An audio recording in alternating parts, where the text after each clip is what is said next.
em sonho lhe apareceu um anjo do Senhor, dizendo: José, filho de Davi, não temas receber a Maria, tua mulher, porque o que nela está gerado é do Espírito Santo.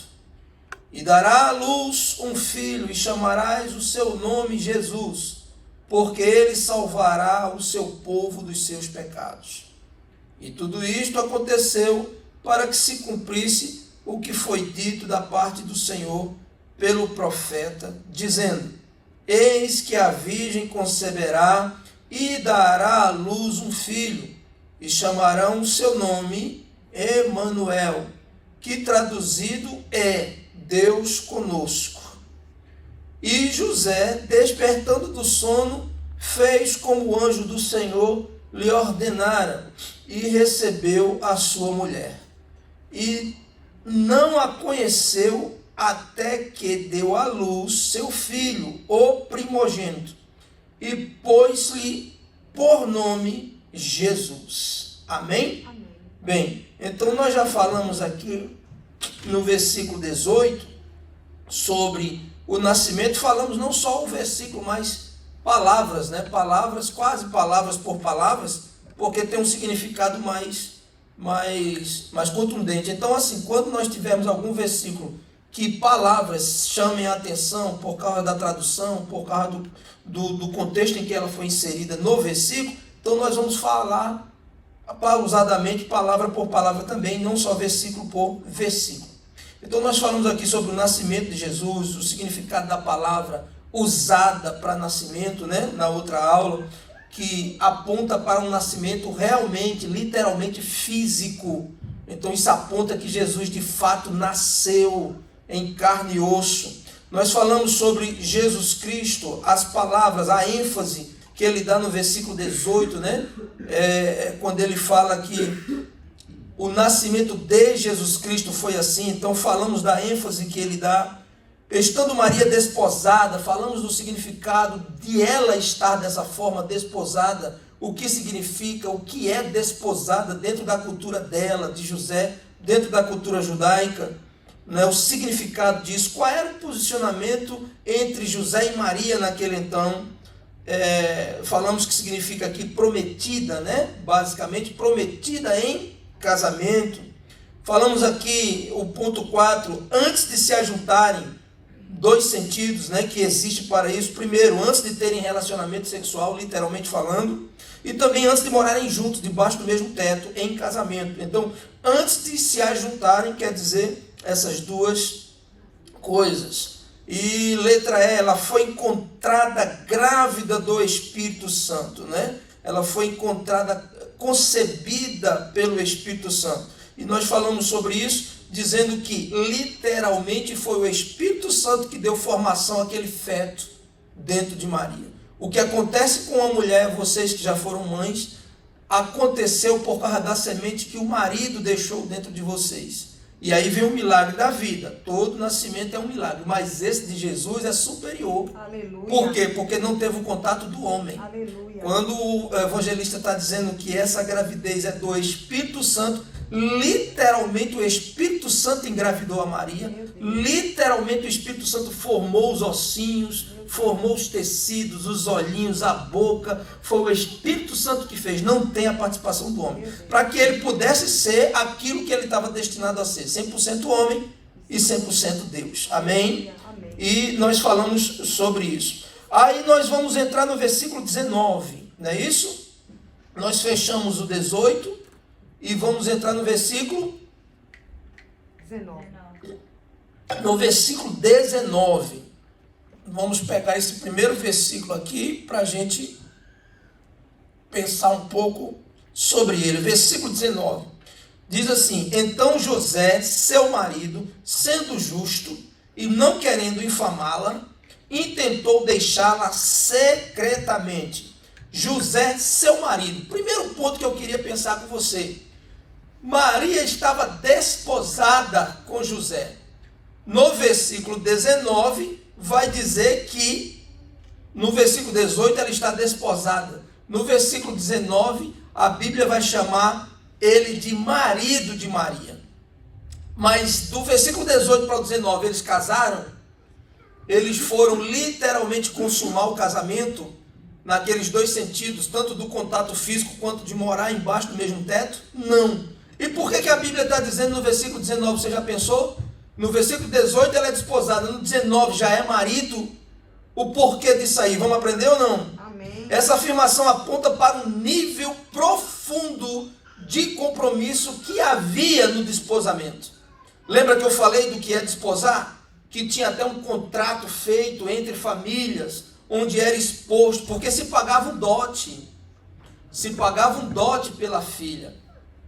Então, ou seja, se pagava um dote pela noiva. Tinha um contrato, era totalmente diferente, como eu expliquei aqui, do contexto de noivado nosso, no Ocidente. Esse desposamento aqui era uma espécie de noivado, mas no contexto dele, judaico, no contexto oriental. E quando ela está desposada, ela tem um nível de compromisso muito grande com o seu noivo. E ele da mesma forma. Então, aqui aparece no versículo 19, dizendo que José é marido de Maria, por quê? Porque estando desposada, legalmente, estamos falando de legalidade social, legalmente esse homem já era considerado marido. Então ele tinha responsabilidades para com ela de esposo, sem ainda o selo totalmente ou literalmente. Quantos me entendem? Amém. Então por isso que você vai ler no 18 ela desposada e você vai ler no 19 o versículo seguinte apresentando José como marido. Por quê? Porque legalmente dentro da cultura judaica este homem que está desposado com aquela virgem já era considerado legalmente o esposo dela, o marido dela, mesmo antes da consumação do casamento. Quantos me entendem? Amém. Então, muito bem, este homem já era considerado esse marido. E o que implicava isso? Volto àquele nível que a gente falou desse estágio de relacionamento. O nível era tão profundo de compromisso, o compromisso era tão arraigado, que este homem, a partir de agora, já não podia deixar a desposada. Uau. É como se, por exemplo, para nós, na nossa cultura, o divórcio só existe quando casados. No período de noivado, e tal, enjoou, e brigou, e não sei o quê, e vai cada um para o seu lado, sim ou não? No contexto ocidental, acabou o noivado, não vai ter mais casamento, vai não. Não deu certo e tal. Nesse contexto aqui era diferente. José é chamado de marido porque o compromisso era muito profundo e ele já não podia sequer deixá-la, nem ela deixar a ele. Essa mulher, se fosse deixada por ele, ele tinha que dar um documento formal. Um documento formal. Você lembra que no contexto judaico, por isso que você já viu muitas vezes, em algumas histórias no Antigo Testamento, que as pessoas estão na porta da cidade. As pessoas entrando na porta da cidade, eram lavradas propriedades, eram lavrados compromissos. Por quê? Porque os anciãos, os juízes daquele povo, eles despachavam como? Eles despachavam na porta da cidade. Por isso que em algumas ocasiões você vai perceber lá em Jó, por exemplo, que Jó, os meninos e as pessoas não iam na casa de Jó. A gente pensa que vai na casa dele, mas na realidade eles vão na entrada da cidade onde está Jó, como um patriarca despachando, julgando as causas do povo. Então eles ficavam na entrada da cidade.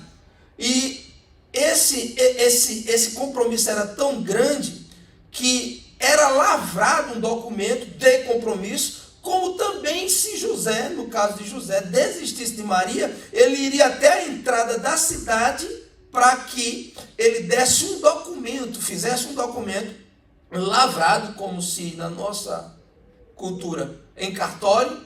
Então, lavrado, um documento dando fim àquele compromisso e ainda mais, tinha que pagar uma multa. Então, José tinha que pagar uma multa à família de Maria. Quantos me entendem? Porque tem todo um contexto aqui, se você for se aprofundar um pouco mais. Se você quer, então você toma nota para você saber. Por exemplo, tinha um dote pago a essa moça. Se essa moça fosse dispensada do casamento, tinha que haver uma multa. Por quê? Porque a família está contando com o dote. Por exemplo, essa moça vai sair da casa dos pais. É menos, além de uma filha, mão de obra. Então a família era ressarcida pelo marido, pela família do marido, por quê? Era menos um trabalhador naquela família. Essa moça, ela não iria mais empregar mão de obra ali. E ele, a família dele, iria ganhar. Além de mais um integrante, que era a moça que está casando, essa moça ainda ia trabalhar agora na família do noivo, na família do marido. Na casa, na culinária, na plantação, enfim. Então tinha o dote. Se o casamento não acontecesse, o dote era suspenso, obviamente, mas ele tinha que pagar uma multa para ressarcir. Amém? Porque a família já está contando com aquela ajuda. Quantos me entendem?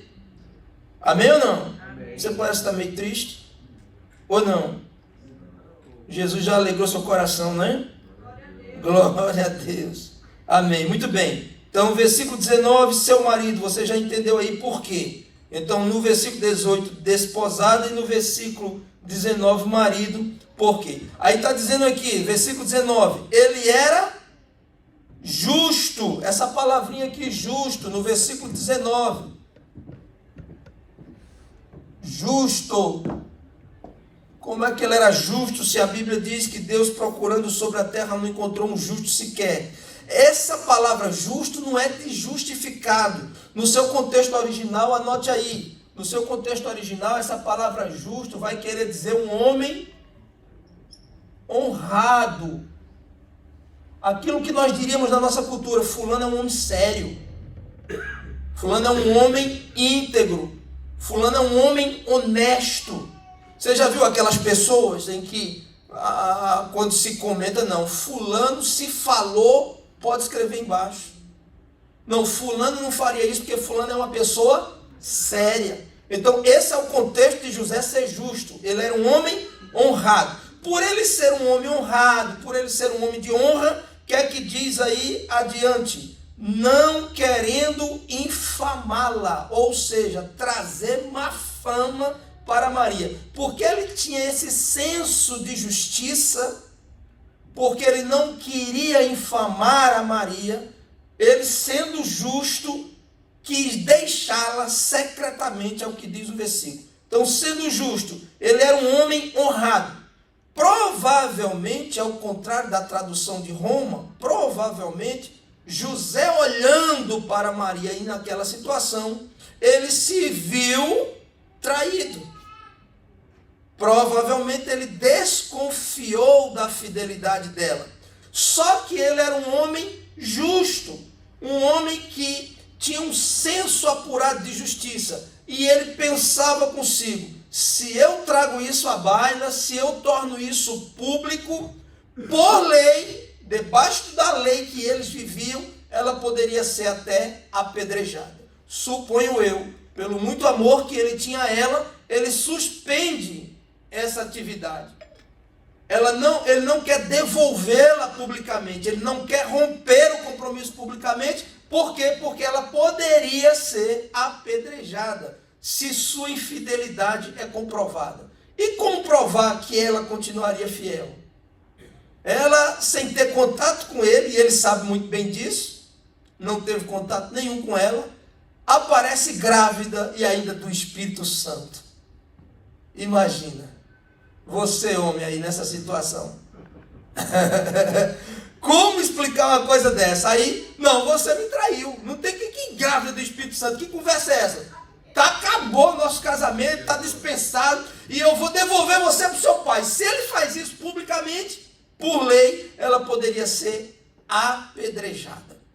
Quantos me entendem? Amém. Então, por isso a Bíblia aponta ele aqui, Mateus aponta ele como sendo justo, não justificado, não é um homem sem pecado, não é um homem santo, é o santo José de Roma. Não.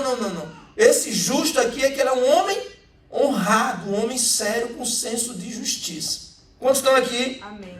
E ele não queria infamá-la. José, por ser um homem justo, misericordioso, e por certamente amar profundamente a Maria, ele decidiu divorciar-se secretamente, ou seja, em particular. Só que para isso acontecer, para ele não levar a público, como eu já expliquei aqui, ele teria que ter 2 testemunhas. É o que diz a lei.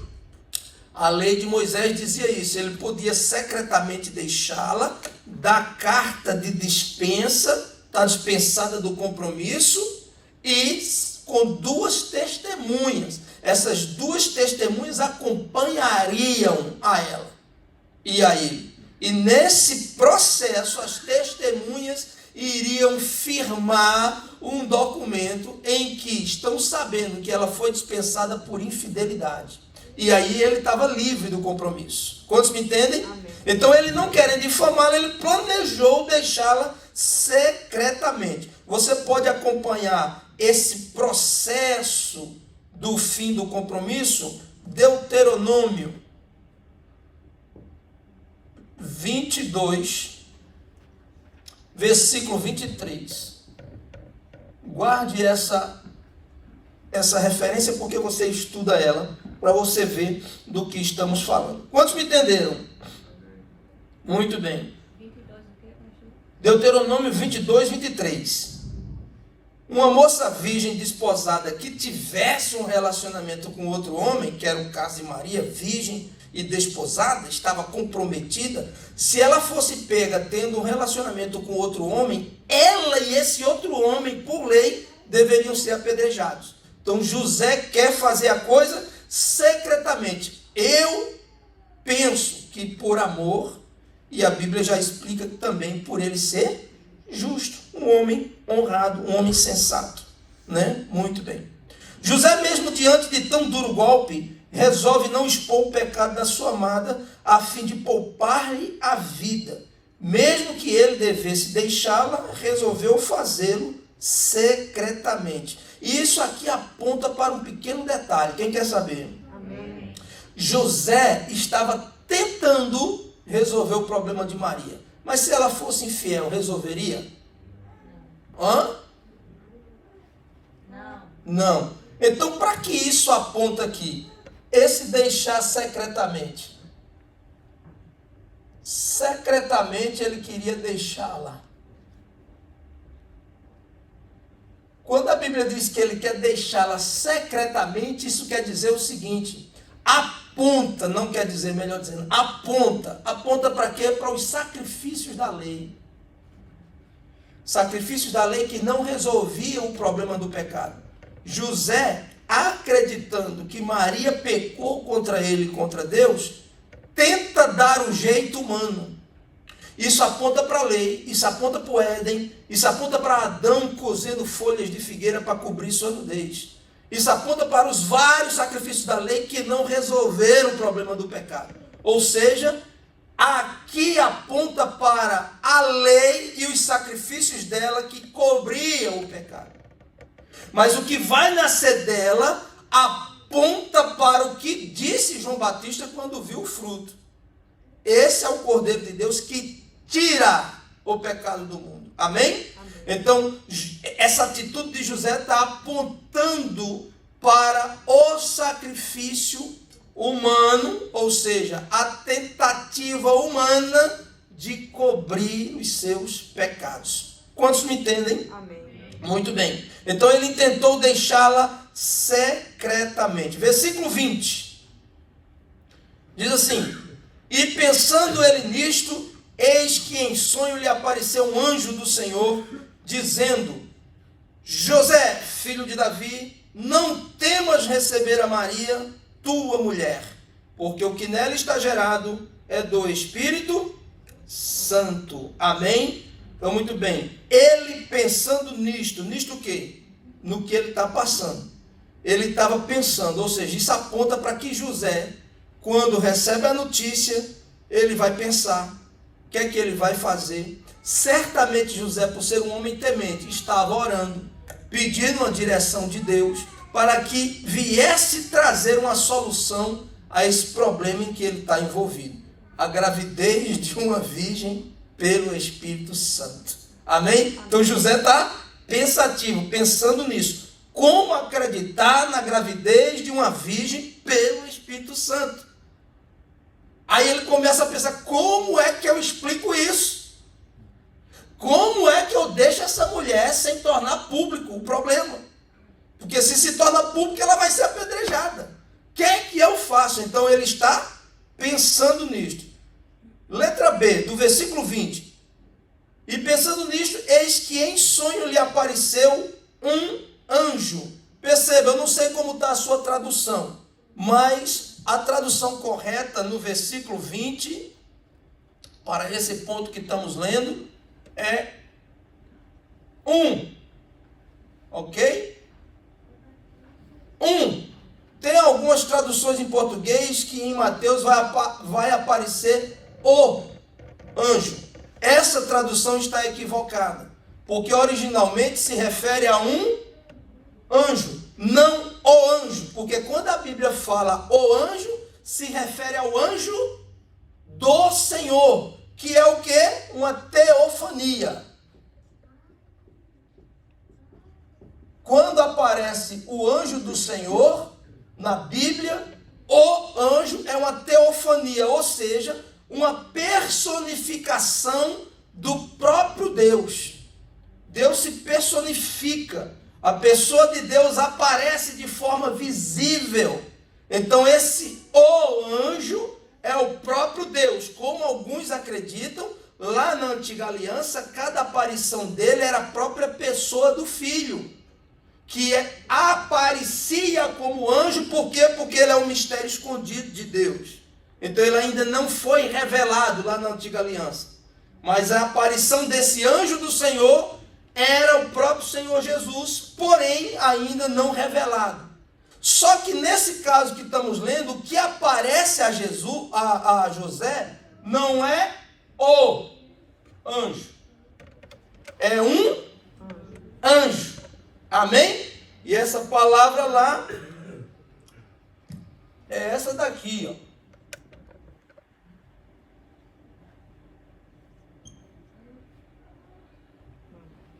Malak, anjo, ou seja, mensageiro. Possivelmente, quem apareceu a ele tenha sido Gabriel. Quantos me entenderam? Sim ou não? Então, muito bem. E pensando ele nisto, eis que em sonho lhe apareceu um anjo. Se na sua Bíblia está o anjo, aí você já corrige aí, porque quem apareceu não foi o anjo, foi um anjo. Possivelmente Gabriel. Esse anjo vai dizer: José, filho de Davi. Sublinha aí, José, filho de Davi. Por quê? Porque isso é importante a gente dar uma paradinha aqui para a gente analisar o seguinte. Quando o anjo aparece, já nos deixa claro o seguinte: Deus está dando o jeito dele, que é o melhor e o correto. Ele sabe trabalhar e como resolver o problema. José está pensando no problema, certo? Você leu aqui. E pensando ele nisto, ele estava pensando, ele estava meditando, ele estava preocupado. O que é que eu vou fazer? Deus envia um anjo para dizer: eu vou resolver. Glória a Deus. Deus move o céu para atender o seu servo. Ou seja, em outras palavras, Deus está deixando claro: só da minha forma, só do meu jeito, esse problema vai ser solucionado. Aleluia. A pessoa mais interessada é o homem que está se achando traído. A minha mulher foi infiel. Essa menina, eu não tive nenhum contato com ela, ela me aparece grávida aqui dizendo que é do Espírito Santo. Que conversa é essa? Como você acreditar nisso? Só se Deus falasse com você. Como acreditar na história dessa mulher? Só se Deus falasse com você. O que é que acontece? Deus move um anjo para falar com José em um sonho.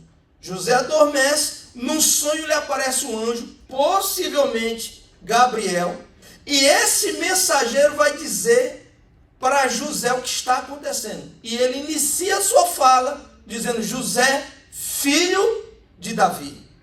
E aqui tem uma importância, um peso, por quê? Porque o anjo, ou seja, o representante de Deus, podemos dizer assim, Deus está falando através do anjo com José, trazendo para ele a sua memória o quê? Você é da tribo do rei Davi. Ei, José, você é filho de Davi.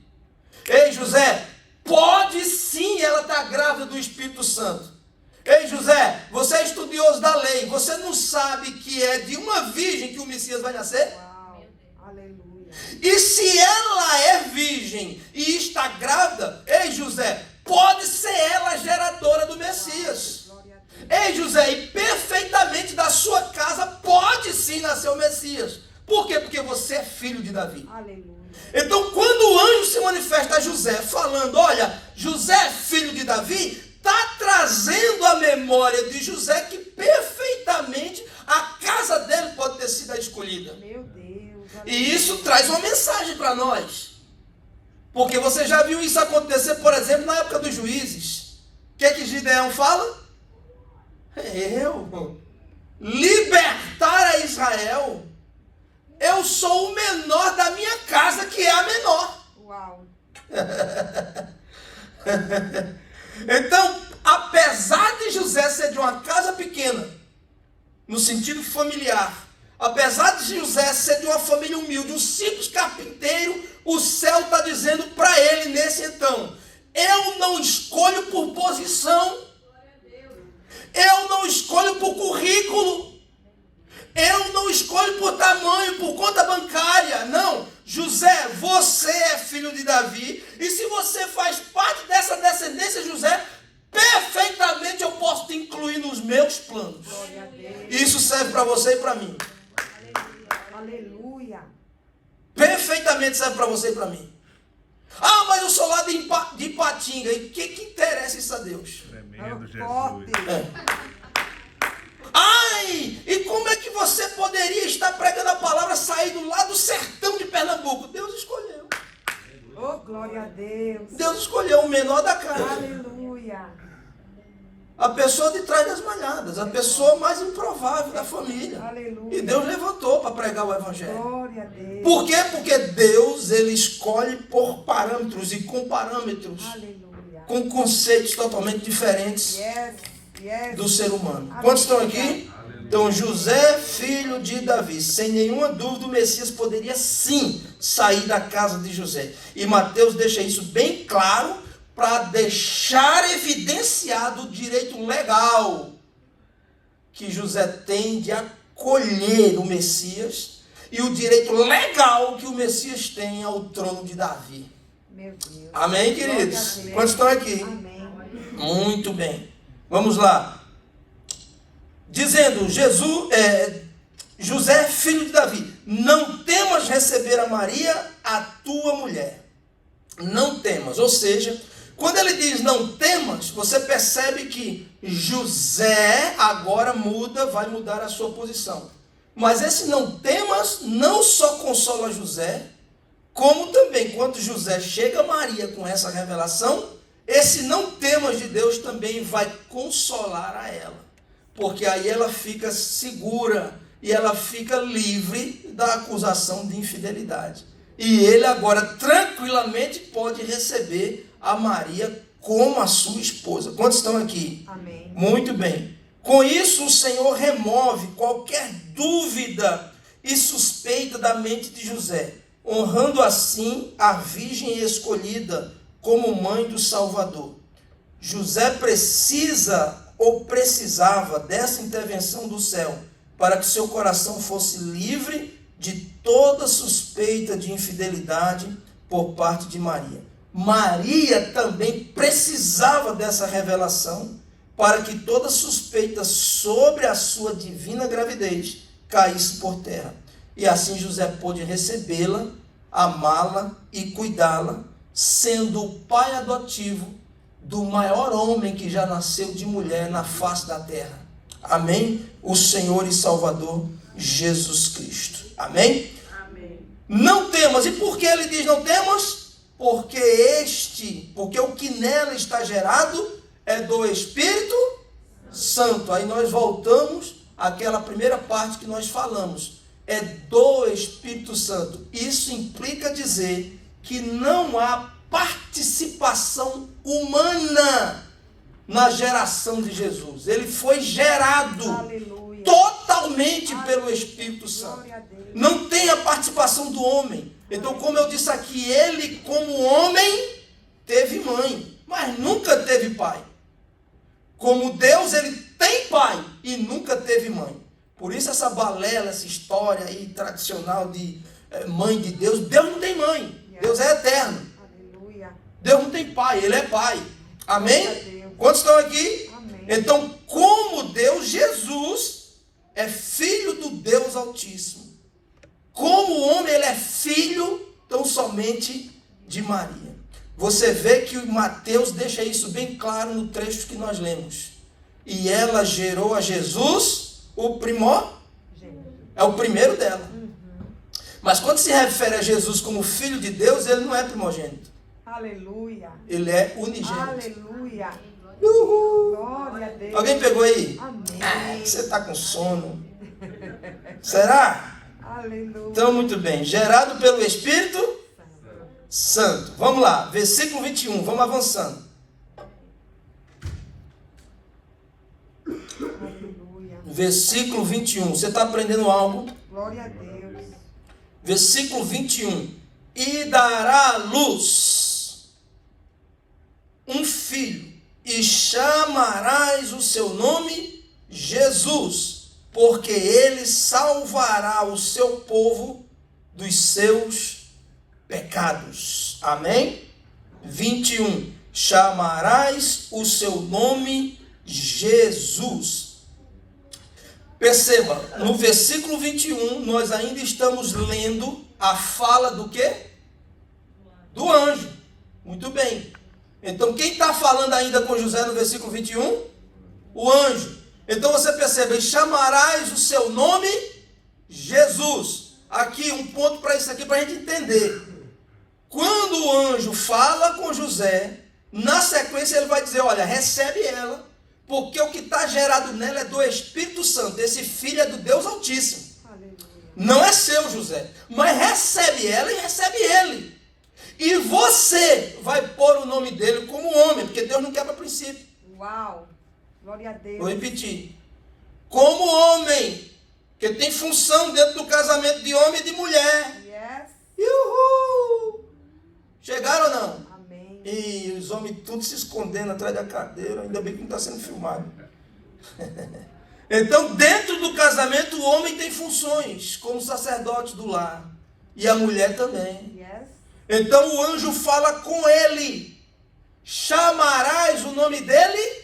Jesus. Primeira coisa, é ele, o papel é dele, apesar dele não ser o pai que está gerando. Quem está gerando é o Espírito Santo. Amém. Amém? Amém. Segunda coisa, você vai chamar ele Jesus, ele não é batizado, quem põe o nome nele não são os pais terrenos.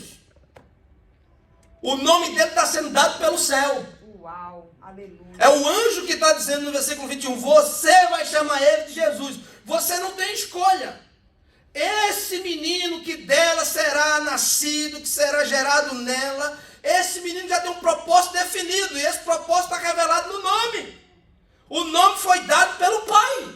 O pai dele, que não é José, o pai dele é o Deus Todo-Poderoso. Glória a Deus. Então é Deus que está dando o nome. Ou seja, é o Pai Celestial que está dizendo, o nome dele será Jesus. Aleluia. E nós já falamos aqui, eu não vou voltar atrás para a gente ganhar tempo. Mas nós já falamos, Jesus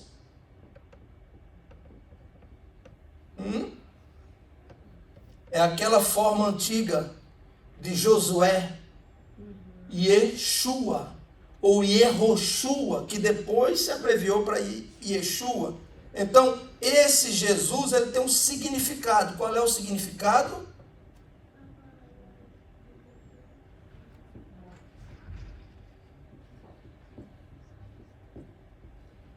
Yahvé, Jesus vai significar Yahvé salva. Ao nome que Deus deu ao seu Filho, ao Senhor Jesus Cristo. José, não tema receber a Maria, o que está gerado nela é do Espírito Santo, e o nome dele será o Senhor salva. Yahvé, Senhor ou Deus, o Senhor salva, o Senhor é Salvador, amém? Amém ou não amém? Muito bem. Se você quiser simplificar, você pode escrever assim também. Que essa é uma maneira ocidentalizada do nome, né? Deixa eu pegar aqui. Yahvé. Que traduziram, se ficou popular, principalmente através das testemunhas, né? Traduziram por Jeová. Só que Jeová, em termos de tradução, é uma pobreza para o nome do Senhor. É uma das traduções mais pobres que tem do nome. Não reflete, o nome Jeová não reflete quem é ele. Uau. Yahvé, Yahvé, o Senhor salva. Amém? Então, olha, José, recebe esse menino e é você que vai batizá-lo. O nome dele é o Senhor salva. Muito bem. Dará à luz um filho e chamarás o seu nome Jesus. Por quê? Porque tem uma missão. Qual é a missão? Pode apagar aqui? Yes. Não dá para ver esse vermelho, tá ruim, não. Só o preto que é melhor. É ruim de escrever e pior de apagar.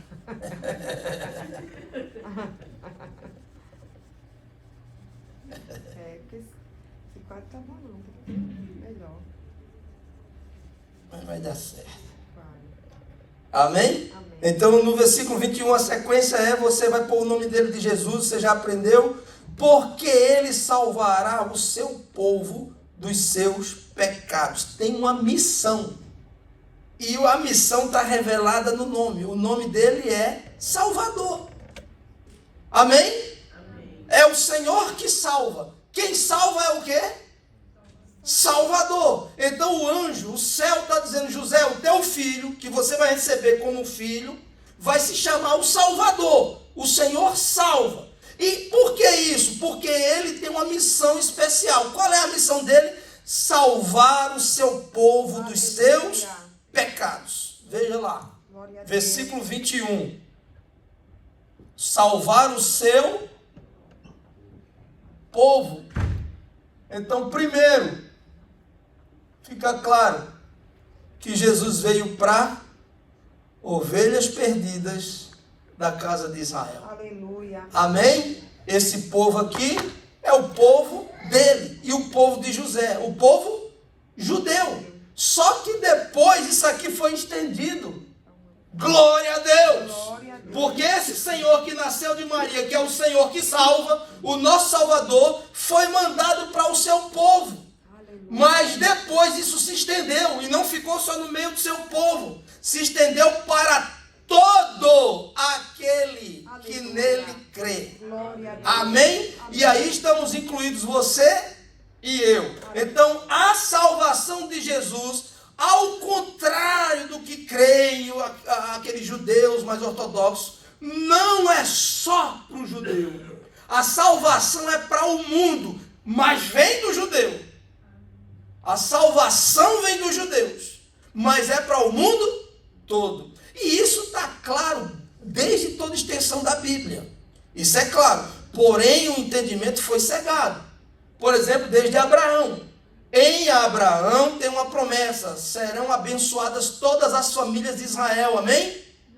Não, todas as famílias da terra. Como isso ia ser possível? Em Jesus Cristo. Amém? Por exemplo, Salmo de número 91. Aquele que habita no esconderijo. Aquele, não é quem, é aquele, é qualquer que queira habitar. Deixar de visitar a presença de Deus para habitar nele. Então, aquele que habita no esconderijo do Altíssimo, a sombra do Onipotente, descansará. É aquele, está aberto. É para quem crê. A vontade de Deus é que todo homem seja salvo. Aleluia. E quem é o Salvador? Ele já providenciou o Salvador. O Salvador chama-se Jesus Cristo, o Cristo de Deus. Amém? Amém. Quantos estão aqui? Amém. Ele salvará o seu povo. Outro detalhe, ele salvará o seu povo dos seus pecados. Então anote aí. Ele salvará o seu povo dos seus pecados. Olha a missão de Jesus, para que ninguém fique confundido. As pessoas confundem porque as pessoas querem amoldar Jesus É verdade. segundo os seus Meu próprios Deus. interesses. Meu Deus. Então Jesus tornou-se santo casamenteiro, Yes. Jesus tornou-se expedidor da imigração, dando green card. Meu Deus. Jesus tornou-se proprietário de agências de emprego. Jesus tornou-se proprietário de agência de casamento, como eu disse, de agência de carros, Meu Deus. de agência automobilística. Jesus tornou-se um monte de coisas, mas a missão dele primordial, Meu Deus. Aleluia. salvar dois. Pecado. Você está lendo a missão dele. Forte. Isso aqui é a missão dele. Forte. Aleluia. Salvar o seu povo, que se estende a nós. Agora o seu povo são judeus e gentios. Essa é a intenção de Deus, fazer desses dois povos um só. Paulo já revelou isso. Através de Jesus, Deus quer erguer um povo para ele, que ele chame de meu povo. E é Jesus o Salvador de quê? Dos pecados. Não é o Salvador das dívidas. Meu Deus. Porque você sabe, muitos, aqui não tem não, graças a Deus, mas tem lugar que tem gente endividada, botando a culpa no devorador. É verdade. E o devorador endemoniado. Por quê? Porque está levando uma culpa que não é dele. As pessoas estão endividadas, por quê? Porque foram comprar tudo que não precisam com dinheiro que não tem através de cartão de crédito. Uau. Deus.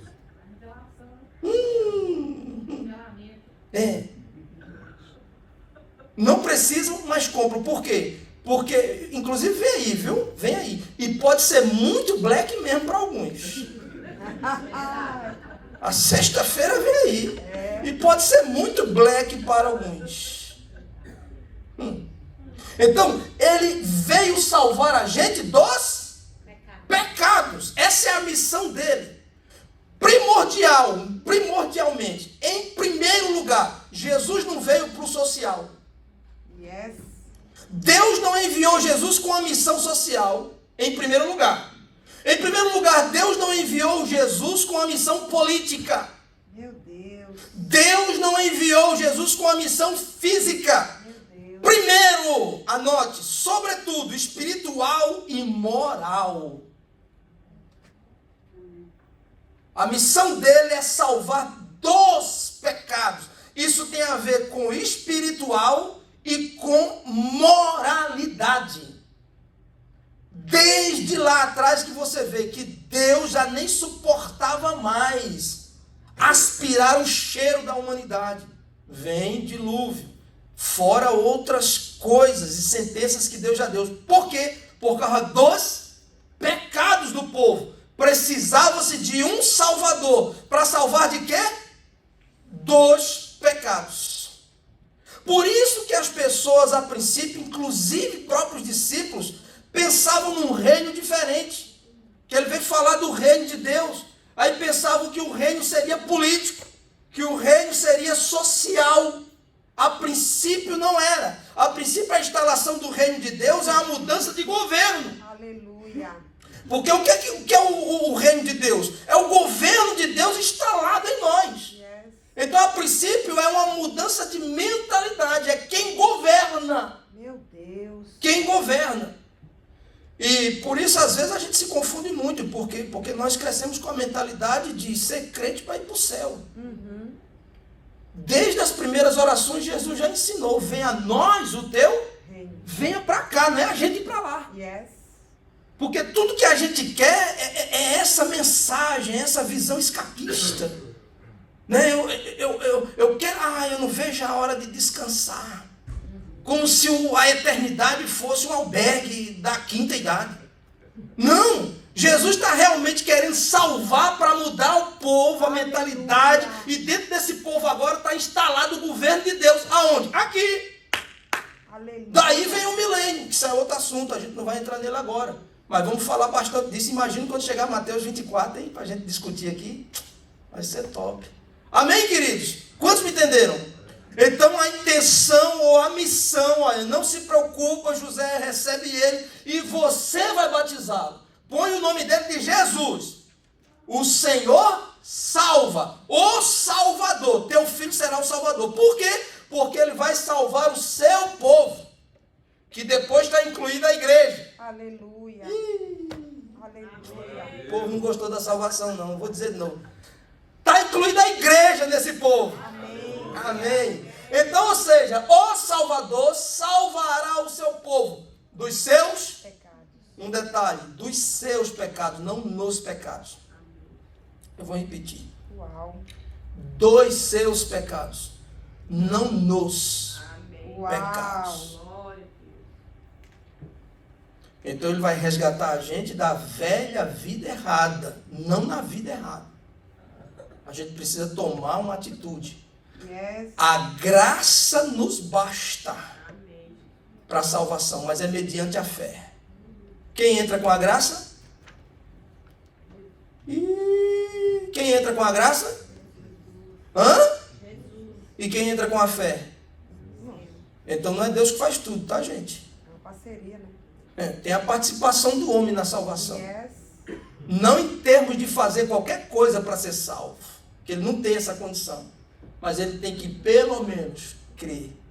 Crendo, ele abandona a velha vida. Crendo, ele sai dos pecados. É salvo dos pecados, não nos pecados. Amém? Amém. Quantos estão aqui? Amém. Então, muito bem. Vamos lá.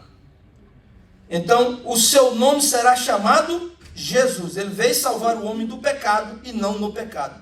Presta atenção para um comentário que eu achei interessante de Vincent Taylor, um comentarista. Ele disse: quanto ao nome de Jesus que foi dado pelo anjo para José batizar o Filho de Deus, é o nome mais doce, comentou ele, e mais precioso nome aos ouvidos dos cristãos. Coisa linda. Ou seja, não tem nome mais Aleluia. doce e maravilhoso. Glória. Já o apóstolo Paulo, escrevendo aos Filipenses, no capítulo 2:9, diz que é um nome mais elevado que existe. Glória. É um nome sobre todos os nomes. Ou seja, quando a Bíblia diz isso, originalmente, Paulo está dizendo o nome que ele recebeu é um nome que está acima Aleluia. de todos. É mais elevado do que todos. Glória a Quantos Deus. estão aqui? Amém. Versículo 22 e 23. Olha o que é que diz. E tudo isto aconteceu para que se cumprisse o que foi dito. Tudo isto o quê?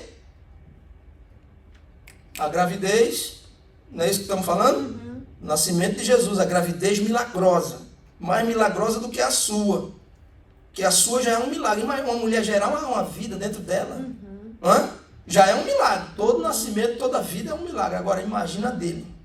Então, tudo isto aconteceu, ou seja, esse milagre, essa gravidez milagrosa, tudo isto aconteceu para que se cumprisse o que foi dito da parte do Senhor pelo profeta, dizendo: eis que a virgem conceberá e dará à luz um filho, e chamará o seu nome Emanuel, que traduzido é Deus conosco. Mas o nome dele é Jesus ou é Emanuel?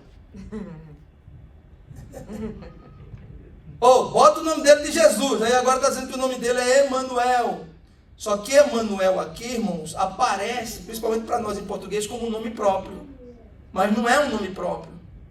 Aqui é uma condição, é um estado. Uau. Esse Jesus que vai nascer, que você vai botar o nome de Jesus, ele será a encarnação de Deus na terra. Aleluia.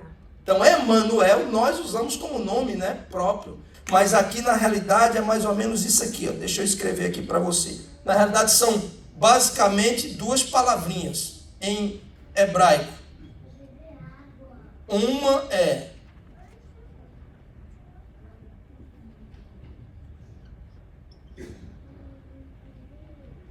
Imano, ou Imano.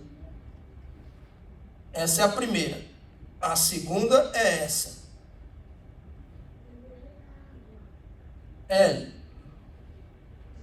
Emmanuel. Ou seja, isso aqui é, vou botar aqui para você. Isso aqui é, entre parênteses, está, entre parênteses, tá? Emmanuel está, entre parênteses, e significa conosco. El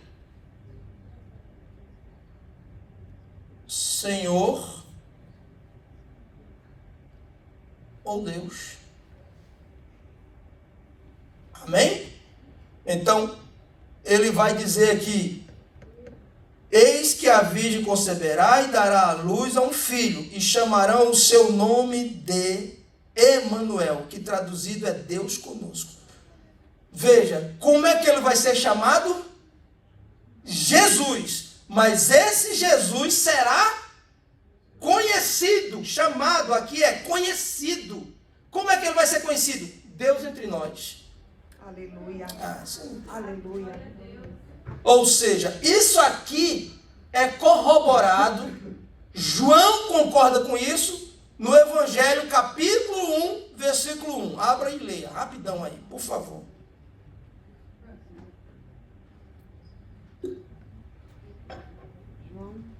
João 1:1, Evangelho de João 1:1.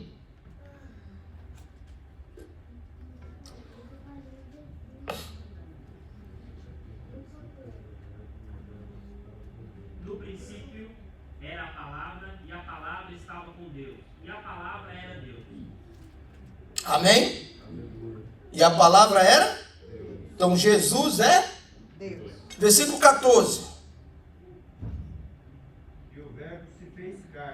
E habitou entre nós, e vimos a sua glória, como a glória do unigênito do Pai. Olha aí. De graça e de verdade. Amém? Então Jesus é Deus, e esse Deus se fez carne.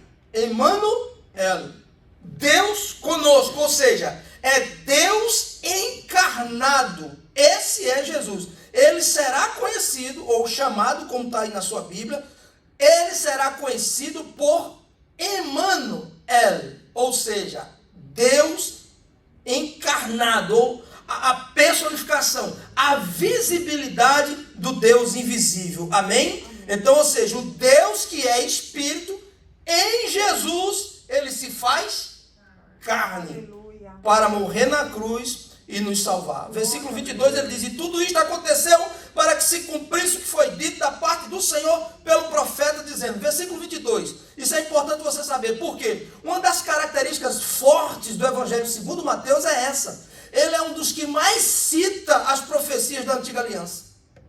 Por quê? Nós aprendemos no começo das classes. Ele está escrevendo para judeus, mas ele quer deixar claro para judeus e para o mundo que em Jesus as profecias e promessas da antiga aliança se cumprem. Aleluia. Por exemplo, ele cita aqui Isaías, por exemplo, Isaías 7,14, que nascerá de uma virgem o Messias. Ele está citando Isaías 7,14. Por exemplo, existia uma profecia para eles nesse então, que o Messias de Israel nasceria de uma virgem. Isaías 7,14. É a Bíblia que eles têm. Tem essa profecia, tem essa promessa. Nós vamos ter um Salvador. O Messias, o Mashiach, como nós já aprendemos aqui, o ungido. O ungido do Senhor será o nosso Salvador. E ele nascerá de uma virgem. Aí Mateus faz questão de frisar: para que se cumprisse o que dele foi escrito. Maria é virgem e está grávida. Se ela é uma virgem e está grávida sem a participação do homem, isso quer dizer, Mateus apontando, está se cumprindo essa profecia. Então é totalmente aceitável, é totalmente crível, é o que Mateus quer apontar para nós. As profecias e promessas do Senhor inevitavelmente irão se cumprir. Aleluia. Essa dele nascer de uma virgem acaba de se cumprir, senhores. Aleluia. É o que ele está querendo dizer. Amém? Glória a Deus. Quantos estão aqui? Amém. Muito bem. Versículo 24 e 25 para a gente concluir esse trecho. E a gente continua na próxima classe a partir do capítulo 2. Amém? Muito bem. 24. E José, despertando do sono, fez como o anjo do Senhor lhe ordenara e recebeu a sua mulher. José tem o sonho, você viu, ou não o anjo, mas um anjo, que possivelmente seja Gabriel, aparece ali. Receba ela e o filho que vai ser gerado dela, porque é do Espírito Santo. Quando José desperta do sono, ele acorda, a Bíblia diz que imediatamente ele obedece. E isso aqui é uma classe para nós. Nos faz lembrar do seu patriarca, Abraão. Quem lembra de Abraão? Que Deus aparece para ele, vai a um monte que eu vou te mostrar qual é. Leve seu filho e ali apresente ele em sacrifício para mim. Ele não pensou duas vezes, ele não titubeou. A Bíblia diz que ele se levanta, prepara tudo e vai em direção que Deus estava dando, que era o Moriá. A mesma coisa acontece com José. Quando José acorda daquele sono, de posse daquela revelação, ele determina: eu vou obedecer, porque o Senhor falou comigo. Aleluia. Se o Senhor de fato fala com você, tem falado com você, obedeça. Glória a Deus. Nós fomos condicionados a pensar que o resultado da nossa vida abençoada é uma vida de oração. Uau. E quantas pessoas oram mais do que eu e vocês É juntos verdade, meu Deus. e não são É abençoados? verdade. Meu Porque gastam os pisos dos seus quartos, Uau. gastam os seus joelhos, gastam os ciclos de oração e os pisos de suas igrejas. Mas quando levantam daquela oração, vão para a desobediência. Meu Deus. E o segredo da oração, o segredo da bênção chama-se obediência. Glória a Deus. Onde há obediência, o Senhor ordena a bênção. Aleluia. Glória a Ele Deus. fez uma promessa para o seu povo: se você me Glória a obedecer, Deus. todas essas bênçãos virão sobre ti e te alcançarão. Glória a Deus. Aleluia. Porque fomos condicionados a isso pelo sistema. O sistema religioso, o verdade. sistema eclesiástico. Você tem que orar para você ser abençoado e não deixa de ser. Por quê? Porque a maior bênção da oração não são as coisas que nós queremos. A maior bênção da oração é a presença. Aleluia. Então não deixamos de ser abençoados por Yes. orar. Mas essas bênçãos outras que queremos, isso, aquilo, cura, milagre, não sei o quê, não, isso é por obediência. Quando a gente obedece, o Pai, que é Pai, tem prazer em agraciar. Amém? Então José se levanta e obedece, tendo acordado do sono. Ele não demorou. Sem demora ele decide, obedece e recebe a Maria como a sua amada esposa. Aleluia. Versículo 25. E não a conheceu até que deu à luz seu filho, o primogênito. Jesus, seu filho, o primogênito. Muito bem. Os textos originais, estudados por eruditos no grego, no hebraico, todos são concisos neste pensamento. Qual o pensamento, pastor? Essa fala de Mateus no versículo 25 contraria de cara a tradição que existe por milênios de que Maria é eternamente virgem. Por esse texto, baseado nos originais, qualquer um, está mais claro do que a água, qualquer um pode acreditar por esses textos, ou por esse texto, que ela foi virgem de verdade, escolhida do Altíssimo, merecendo todo o nosso respeito e honra, Aleluia. mas não adoração. Yes. Todo respeito e honra, porque foi uma mulher escolhida, mas foi virgem até Jesus. A Bíblia está dizendo claramente, não conheceu até que, ou em algumas traduções, que cabe também para isso aqui, de acordo com o original, ele não a conheceu enquanto, até que, ou enquanto, ele não a conheceu até que ela desse a luz ao seu primogênito. Então, perceba o que está escrito, irmãos. Até que, e ele é o primogênito de quem? De Maria. E não a conheceu até que deu à luz seu filho, o primogênito. O primogênito de quem? De Maria, porque Jesus é primogênito dela, ou seja, é o primeiro. Quer dizer que vieram outros. Ele é unigênito, único de Deus, do Pai, mas não dela. Por quê? Após o nascimento de Jesus, ela teve uma vida normal.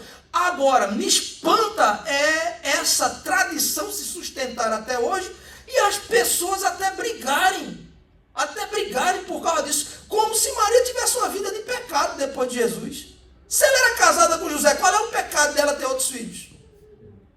E o que é que mancha a biografia dela? Em nada. Em nada. Então ela continuou sendo uma mulher normal, como qualquer outra, porém teve a graça, foi encontrada agraciada para gerar nela o Filho de Deus, que não era do homem, era de Deus. Então, de Deus ele é único, ele é unigênito, ele é o primeiro e único. De Deus, dela ele é o primogênito. Você pode ler também, por exemplo, Mateus 12, 46 a 50, que fala dos irmãos, das irmãs de Jesus. Mateus 12, 46 a 50. Anote aí.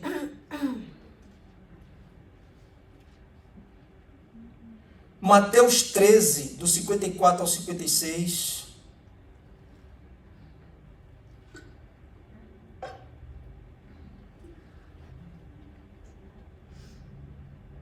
Marcos 6, 3.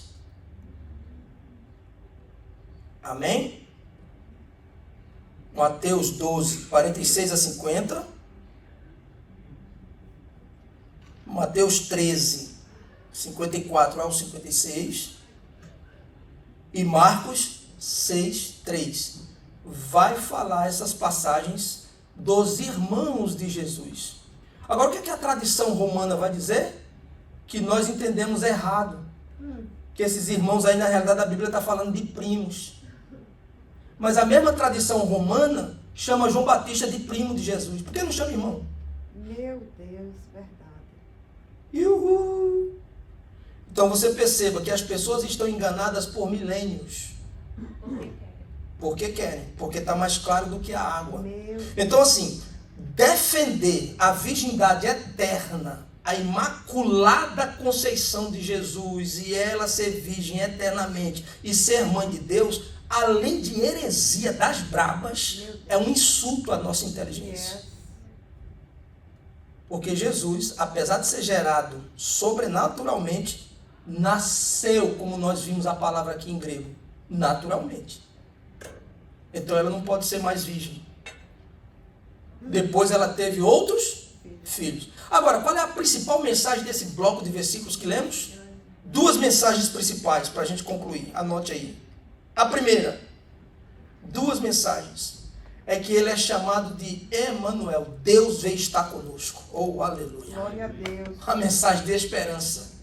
Esse mundo que parece perdido, tudo parece estar perdido, tem uma esperança. Deus está conosco. Ele está no meio de nós. Glória a Deus. Aleluia. Através do seu Filho Jesus. Então, esses dois nomes que nos aparecem são duas mensagens que resumem esse bloco de versículos que lemos. Emanuel, a partir de Jesus, Deus está conosco. E Jesus, nós temos um Salvador. Aleluia. Esse é o resumo. Amém? Quantos estão aqui? Glória a Deus. Irmãos, duas perguntinhas, se tiver aí, muito breves e rápidas, porque já estamos estourados no horário. E depois nós vamos continuar a partir do capítulo 2. Amém? E Mateus vai ficando muito interessante, porque vem as parábolas, depois vem os milagres. E sobretudo, Mateus 24, sobre tribulação, a volta de Jesus. Enfim, vai ficar muito interessante estudar Mateus com vocês. Amém? Alguma pergunta?